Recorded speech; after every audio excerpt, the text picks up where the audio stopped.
किन किन पार्टियों के ऑफर हैं गठबंधन के लिए? ये गठबंधन के लिए अभी किसी भी पार्टी से कोई चर्चा नहीं है। और जयस ने अभी तक यही अनुमान लगाया है कि पिछले 70 सालों में संविधान तो बना है, लेकिन जिन राजनीतिक पार्टियों ने आज तक 70 आज़ादी के 70 साल बाद भी आदिवासी इलाकों में संविधान को ग्राउंड नहीं बना रहा है, तो निश्चित ही जयस बहुत ज़्यादा उम्मीद किसी भी राजनीतिक दल से नहीं रखता है, लेकिन जयस नए युवाओं को अपने दम पर मैदान में उतारने का। अगर कांग्रेस से गठबंधन होता तो कितनी सीटें कांग्रेस से मांगे? गठबंधन के लिए सीटों के बारे में अभी या गठबंधन के बारे में हमको कोई औपचारिक चर्चा नहीं है। हम आने वाले समय में हमारा संगठन और कमेटी तय करेंगे कि कांग्रेस से गठबंधन करना है या नहीं करना है। सर, एक सवाल, कस्टमरी लॉ को लागू करने के लिए आपके क्या प्रयास रहे? बिल्कुल, हमने अभी तक कहा है कि अभी तक जो कस्टमरी लॉ है, ये रूढ़ी जन संहिता 1993 में बनी है, लेकिन आज तक किसी भी सरकार ने इसको लागू नहीं किया और आज आदिवासियों की रूढ़ी और परंपराओं के साथ खुलेआम छेड़छाड़ किया जा रहा है।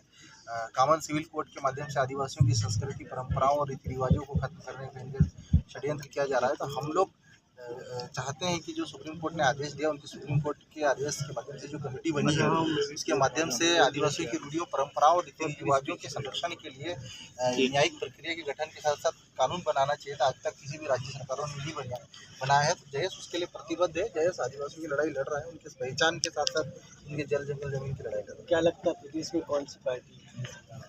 देखो, हमको उससे कोई लेना देना किस पार्टी का है, हमको तो जयस में नेतृत्व के साथ खड़ा करे, आदिवासियों की आवाज़ संसद तक कैसे पहुंचे, विधानसभा तक कैसे पहुंचे, हमको उससे महत्व है। और हम तो चाहते हैं कि ऐसी सरकारें आएँ जो इस देश की लोकतांत्रिक व्यवस्था को मजबूत करे, इस देश की प्रजातांत्रिक व्यवस्था में उन आम अंतिम पंक्ति में खड़े व्यक्ति को अधिकार दे, उनका संवैधानिक अधिकार देने के साथ साथ उनको अच्छी शिक्षा, अच्छा स्वास्थ्य दे। ये हमारी आशा और अपेक्षा है।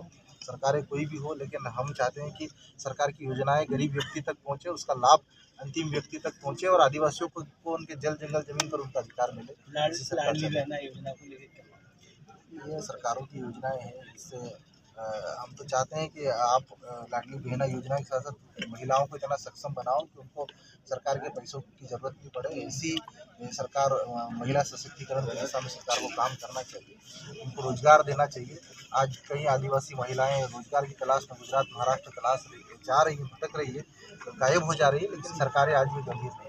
सर, ये आदिवासी क्रांतिकारियों जो गुमनाम हैं, उनकी पहचान के लिए आपका क्या कहना है? जो कि बेलदे कॉलेज में रामजी कोरकू का नामकरण को लेकर बहुत बड़ी राजनीति हो रही है, इसके बारे में आप क्या कहना चाहते हैं? सरकारें, देखिए, आप जानते हैं कि देश की आज़ादी में सबसे पहले अंग्रेजों के खिलाफ किया था, संघर्ष किया था, आंदोलन किया था, तो देश के आदिवासियों ने किया था, क्रांतिकारियों ने किया था। लेकिन देश के आदिवासी क्रांतिकारियों को सरकारें भुला दी गई है। मध्य प्रदेश में भले ही सरकार, भारतीय जनता पार्टी की सरकार इंडिया भील को, बिरसा मुंडा को याद कर रही है, लेकिन निश्चित ही इनको सिर्फ चुनावी वर्ष में याद आता है। अभी तक आदिवासी समाज के क्रांतिकारियों को अभी तक इन्होंने अनदेखा किया है। और हम मांग करते हैं मध्य प्रदेश सरकार से और केंद्र सरकार से कि आदिवासी क्रांतिकारियों को देश में स्थान मिलना चाहिए, जो आज़ादी के बाद अभी तक नहीं मिला। उनके योगदान को जिस तरह से भुलाया गया है, उनके योगदान को याद किया जाना चाहिए और इस देश के मालिक आदिवासियों को सम्मान, स्वाभिमान के साथ जीने का अधिकार मिले। सर, जो अभी राजनीति हो रही है भेजदे कॉलेज के रामजी कोरकू को लेकर, इस पर आपका विशेष क्या कहना है? बिल्कुल, भेजदे कॉलेज के जो रामजी कोरकू, हमने पत्र भी लिखा है और हमने मांग करी कि कॉलेज का नाम रामजी कोरकू के नाम पर रखा जाए। तो निश्चित ही आदिवासी क्रांतिकारियों को, खासकर आदिवासी इलाकों में जहाँ पे कॉलेजेस है, जहाँ पर चौराहे हैं और जहाँ पर प्राचीन स्थल धरोहरें हैं, वहाँ पर उनके नाम से नामांकन। सर, एक लास्ट क्वेश्चन है मेरा। जो बैतूल जिले में गोंड के नाम से किला था, उसके ऊपर जो कि उसको प्राथमिक रूप से हमें पर्यटन स्थल बनाना चाहिए, ऐसा हमने बोला कई बार, लेकिन उस पर कार्य नहीं हो रहा। जो हमारे प्राथमिक क्षेत्र से गोंडवाना राज्य कहलाया गया है, उस पर भी विचार विमर्श करेंगे आप? तो बिल्कुल, ये बात सही है कि आज़ादी के बाद भी कई गोंडवाना रियासतें थी, लेकिन धीरे धीरे आज गोंडवाना रियासतें सरकार के साथ विलय हुई और आज गोंडवाना की गौरव को, गोंडवाना के किलों को, गोंडवाना की संस्कृति को धीरे धीरे भुलाया जा रहा है। सरकार आदिवासियों की बात करती है, लेकिन आदिवासियों को अधिकार दिलाने में उनकी संस्कृति, उनके गौरव, उनके इतिहास को सरकार भुला रही है। ये कहीं न कहीं हमारे देश के आदिवासियों का अपमान है।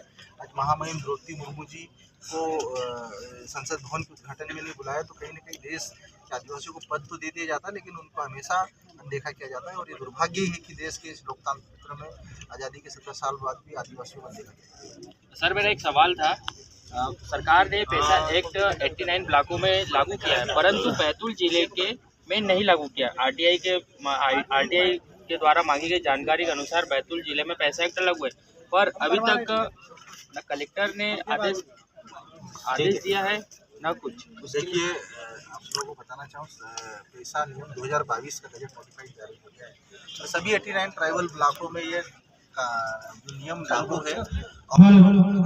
सभी अपने अपने स्थान पर अगर स्थान ग्रहण करें। मानता है प्रशासनिक अधिकारी, कार्यक्रम विधिवत अगर आप प्रारंभ होने